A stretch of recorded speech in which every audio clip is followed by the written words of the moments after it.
வணக்கம். கதையும் கட்டுரையுமிலிருந்து அன்னபூரணி. இன்று ஒரு சிறந்த கதையை எடுத்துகிட்டு வந்திருக்கேன் உங்களுக்கு வாசிக்கிறதுக்கு. கதையை எழுதியவர் ஆனந்த் ராகவ் என்பவர். இவருடைய கதை ரொம்ப முன்னாடி வாசிச்சிருக்கேன். சிறந்த கதைகளை தேர்ந்தெடுத்து ஒரு சின்ன தொகுதியாக போட்டிருக்காரு. அதில் ஒரு கதை இது. கதையின் பெயர் அம்மாவின் நகை. அம்மாவோட நகை காணாமல் போயிடுச்சு.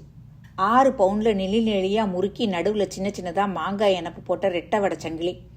ஞாயிற்றுக்கிழமை பெரியம்மா குடும்பம் வந்திருந்தது. சிரிப்பும் கோலாகலமாக அந்த வீட்டில் அமளி அடங்கின மறுநாள் அலமாரியை திறந்து பார்க்கும்போது நகை இருக்கலை.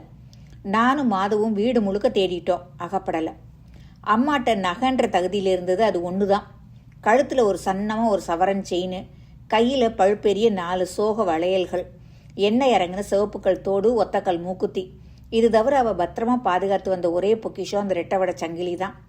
நாள் கிழமை கல்யாணம்னா அவளுடைய அந்தஸ்து அதிகரிக்க அவள் வச்சிருந்த ஒரே ஆஸ்தி அதுதான். வீட்டில் இருக்க ஒரே படுக்கையறையில் இருந்த மர அலமாரியின் வயிற்றுல பூட்டி இருந்தாலும் கொஞ்சம் பலமாக இழுத்தா வாய்ப்பழக்கம் சின்ன அறையில் இருந்தது. பூஜை சாமா, வெள்ளி பேலா, பஞ்சபாத்திரம், உத்தரணி என எங்கள் தரித்திர சாம்ராஜ்யத்தின் செல்வங்களுக்கிடையே கொக்கி கலண்டு போன அழுக்கு சிவப்பு நகை டப்பாவில் அந்த சங்கிலி இருக்கும்.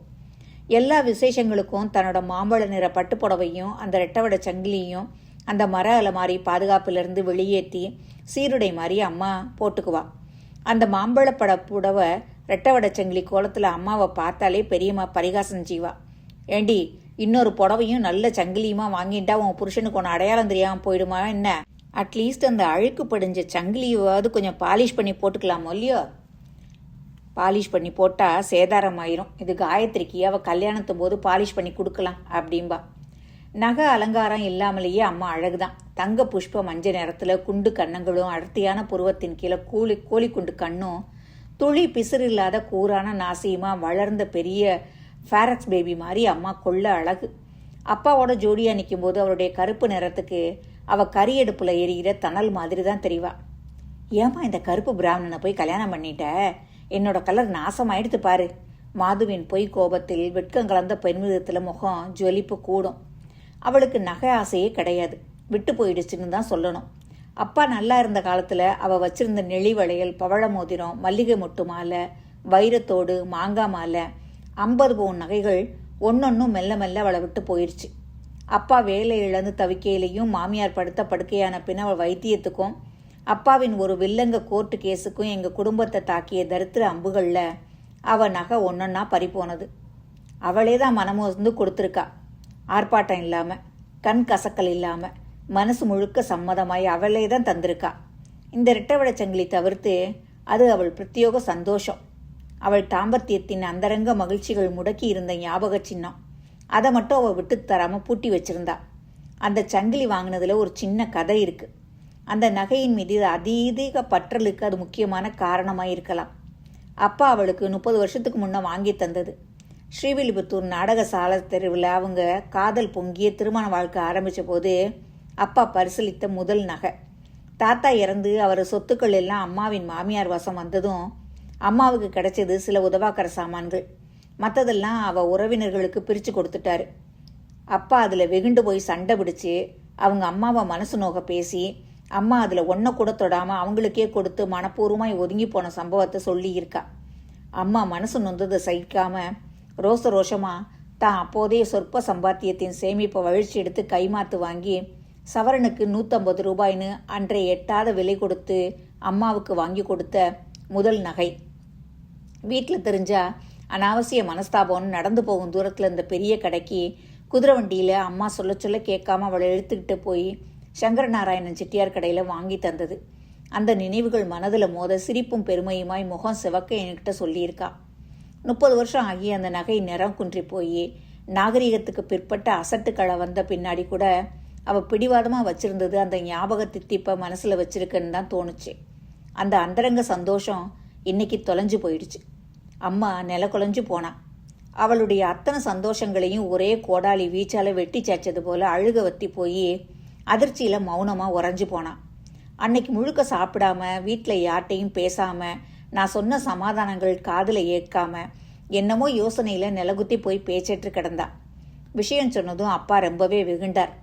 மூர்க்கத்தோட கூடத்தில் தரையில் இருந்த காஃபி டம்ளரை எட்டி உதைச்சார்.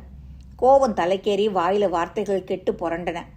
சிரிப்பும் சிறப்புமாய் இருந்த அப்பா உத்தியோகம் பறிப்போய் செல்வம் சிறுத்து போய் தன் 23 வயசு பிள்ளையின் சம்பாத்தியத்தில் குடும்பத்தில் ஒருத்தராய் ஒடுங்கி போய்விட்ட அப்பாவுக்கு ரௌத்ரம் பழகிறது இயல்பாயிருச்சு. நேத்தி நாள் முழுக்க உன் பெரியம்மா ஆத்து கும்பல் தாண்டி இருந்தது, வேற யார் எடுத்திருக்க போறா? அந்த அன்னாடங்காட்சி தங்கையாத்துல கையை வச்சிட்டாளா? அப்படியெல்லாம் பேசாதப்பா. போன மாதம் ஜானகி கல்யாணத்துக்கு போட்டுண்டு போனது, அதுக்கப்புறம் அதை வெளியே எடுக்கவே இல்லை. நேற்று வந்தவா தான் எடுத்தான்னு எப்படிப்பா சொல்றது? இந்த ஒரு மாசமா வேற யாரும் ஆத்துக்கு வரலையே. நேற்று யாரெல்லாம் ஆத்துக்கு வந்தாலோ அவ எல்லாரையும் நான் கேட்க தான் போறேன். வேண்டாம்ப்பா, பெரியம்மா இனி இந்த பக்கமே வரவே மாட்டாப்பா. வராட்டா போறா, சந்தேகம் இருந்தால் கேட்டுத்தானே ஆகணும். கேட்க சங்கோச்சப்பட்டுட்டு நகையை விட்டுட முடியுமா? கன்னியம்மா இங்க இன்னும் 2 நாளைக்கு வேலைக்கு வரமாட்டாப்பா, நேற்று சொல்லிட்டு போயிருக்கா. வரலையா? அவ தான். நான் அவளை விசாரிக்க வேண்டிய விதத்தில் விசாரிக்கிறேன். யாரையும் ஒரு வார்த்தை கேட்கப்படாது அப்படின்னு சொன்னா அம்மா தீர்க்கமா. அம்மாவோட குரலில் தெரிஞ்ச தீவிரத்தில் அப்பா கொஞ்சம் மௌனமானாரு. கொஞ்ச நேரம் எல்லாரையும் திட்டி தீத்த பிற்பாடு சொக்காயை மாட்டிக்கிட்டு விடுவிடுன்னு வெளியே கிளம்பினாரு. அம்மா தடுத்ததையும் மீறி அவர் நினைச்சதை செஞ்சிட்டாரு.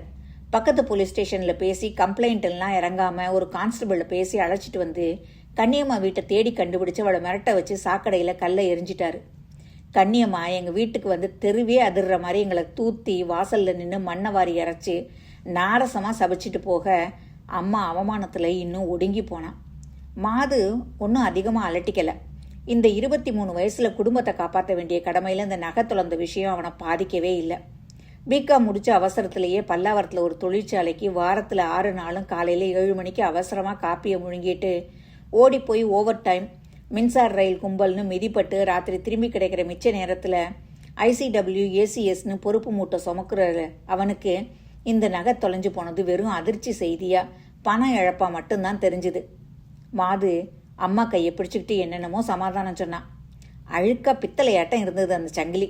போறது போ, நீயே தங்க செல்ல மாதிரி தான் இருக்க, உனக்கு என்னத்துக்கு நகை அப்படின்னா. அவன் அசட்டு பேச்சுக்கெல்லாம் அம்மா இணங்கலை. கண்களில் கண்ணீராய் அவன் சொல்கிறத காதிலே போட்டுக்கல. வேற வாங்கிக்கலாமா, அதை விட நல்ல டிசைனா அப்படின்னா. மௌனமாக மறுப்பு சொல்கிற மாதிரி தலையை அசைச்சா. எனக்கு தெரியும், காயத்ரி கல்யாணத்துக்குன்னு வச்சிருந்த அந்த சென்டிமெண்ட் தானே. நான் பண்ணுறேம்மா அவள் கல்யாணத்தை, உன்னோட சங்கிலி இல்லைன்னா கல்யாணம் நின்றுடுமா? அம்மா சமாதானம் ஆனதா தெரியல. மாது விடலை.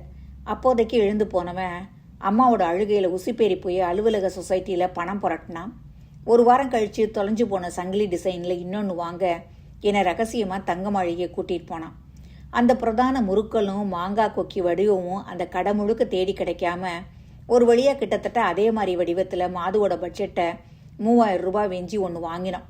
நகை பெட்டியில் மிருதுவான சிவப்பு வெல்வெட்டு துணியில் கிடத்தி ஒய்யாரமாக ஒரு பெண்ணு படுத்திருக்கிறாரு போல் அதை ஜொலித்த விதத்தில் மாதுவுக்கு பெருமையாக இருந்தது. அம்மா முகமலர்ந்து சிரிக்க போகிறான்னு தோணுச்சு. அடுத்த நாள் காலை மாது தூங்கிக்கிட்டு இருந்த அம்மாவை எழுப்பி அவள் கையில் அந்த பொட்டலத்தை பெருமிதமாக வச்சான். அவள் முகம் போன்ற தினுசை பார்த்தபடிக்கு. பிரித்து பாரு, குரியரில் வந்தது.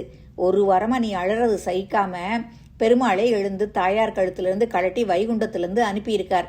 உன் அழுமூஞ்சி நகையை விட இது பழபழன்னு எப்படி இருக்குது பாரு. சரி, உள்ள வச்சிடு அப்படின்னா அதை எதிர்பார்த்தவள் போல. சரி, இதை சும்மா ஒரு வாரம் கழுத்தில் போட்டுக்கையம்மா. வேண்டாம். சலனமே இல்லாமல் அவனிடத்தில் கொடுத்து விட்டு மறுபடி படுத்துட்டான். மாது அவன் பெருமிதம் அத்தனையும் பட்டு போய் அவள்கிட்ட கோபிக்க முடியாமல், அவளை சந்தோஷிக்க வழி தெரியாமல், அவள் பிடிவாதத்தில் அடிபட்டு போய் விருட்டுன்னு வெளியே போயிட்டான். அம்மா அதிலிருந்து மீளவே இல்லை. படுத்தா உடனே தூங்குறவ ராத்திரி ரொம்ப நேரம் படுக்கையில் புரண்டபடி தூக்கம் இல்லாமல் இருந்தா. பேச்சு அடங்கி போனான். அநேக நாள் மாத்திரை சாப்பிட மறந்து போனான். தன்னை அலங்கரிக்கிறதுல கூட அலட்சியம் காட்டினான். வெளியே போகாமல் யாரோடையும் கலக்காமல் வீட்டில் முடங்கி சினிமா இல்லை டிவி இல்லைன்னு ஒதுங்கி போயிருந்தா. நானும் மாதுவும் அவளை தேற்ற முயற்சியில் தோற்று போய் அவள் வழியிலேயே விட்டுட்டோம். மாதுவோட பித்துக்குழி பேச்சுக்கெல்லாம் குலுக்க சிரிக்கிற அம்மா, நாள் கிழமைனா ஊரை குட்டி உடலை வருத்தி பட்சணம் செஞ்சு வம்பு பேசி விளைய வர்ற அம்மா, வாரம் தெருப்பிள்ளைகளெல்லாம் இழுத்து வந்து பாசுரங்கள் சொல்லித்தர்ற அம்மா, அந்த இழப்பை ஜீரணிக்க முடியாத முட்டாளாக இருக்கிறது ஆச்சரியமாகவும் சலிப்பாகவும் இருந்துச்சு. கொஞ்சம் கொஞ்சமாக அவள் இயல்பே மாறிப்போய் அதுவே எங்களுக்கு பழகி போயிடுச்சு. அந்த நகை காணாமல் போனதில் அவள் ஏன் இவ்வளவு மனசுடிஞ்சு போனான்னு இதெல்லாம் நடந்து முடிஞ்ச 2ஆவது வருஷம் எனக்கு புரிஞ்சுது. அவள் இழப்பை புரிஞ்சுக்காம அவளோட சங்கடத்தை நான் உணராமல் நகர்ந்த 2 வருஷத்தின் இறுதியில் அப்பாவும் மாதுவும் எனக்கு வந்த வர்ண விசாரிக்க புரசவாக்கம் போயிருந்த ஒரு ஞாயிற்றுக்கிழமை சாயங்காலம் அவளுடைய நொந்து போன மனசின் வழியை நான் உணர்ந்தேன். அவள் நகை தொலைஞ்சதற்கோ பண இழப்புக்கோ வருந்தல்ன்றது உற்சாகம் குன்றிய உடம்புல ரத்தம் அடித்து சளைச்சிருந்த அவள் இருதயம் சலிச்சு போய் நின்று மூச்சு முட்டி அவள் செத்து போன அன்னைக்கு தெரிஞ்சுது. வழக்கமான ஞாயிற்றுக்கிழமை மதிய நேர தூக்கத்துக்கு நடுவில் என்னை கூப்பிடுற சத்தம் க்ஷீணமாக கேட்க காலில் யாரோ உதைக்கிறது போல உணர்ந்து திருக்கிட்டு பார்த்தா பக்கத்தில் படுத்திருந்த அம்மா வலியில் துடிச்சுக்கிட்டு இருந்தா. சேலை விலகி காலை உதறினபடி கையால் மார்பை பிடிச்சபடிக்கு உடம்பு பூரா வியர்த்து போனதில் ரவிக்க நினைச்சு கண்கள் உதவி தேடும் பரிதவிப்பில் பாதி பேச்சும் பாதி குளறலுமா அம்மா நான் அதிர்ந்து போய் அவளை தூக்கி உட்கார வச்சேன். என்ன மாறுது, மாறு வலிக்கிறதா கதர்னேன். அவள் மூச்சு முட்டை ஆமான்னா. அவளை சுவரோரம் சாத்தி உட்கார வச்சு தலைதிரிக்க ஓடுறேன். என் புடவை கலைஞ்சிருக்கிறது கூட தெரியாமல் காலில் கல் குத்துறது தெரியாமல் 4 வீடு தள்ளி கார் வச்சிருந்த விஸ்வநாதன் மாமா வீட்டை நோக்கி ஓடுனேன். காலிங் பெல் இருக்கிறத கூட மறந்துட்டு அவர் வீட்டு கதவை அடித்து நொறுக்கிறேன்.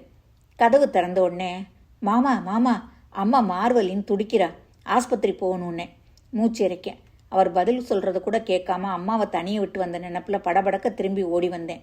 அம்மா சோத்தில் சாஞ்சபடிக்கு மூச்சு இழுக்க உட்காந்துருந்தவ என்னை பார்த்ததும் அம்மாவன்ற குழந்தையின் பரிதவிப்பில் கை நீட்டி என்னை அணைச்சிக்கிறா. அவளுடைய அலங்கோலமும் சாக போறன்ற பயமும் வைத்து அடைச்சிக்கிற பீரிடும் அழுகையை அடக்கி அவளை தேற்றுறேன்.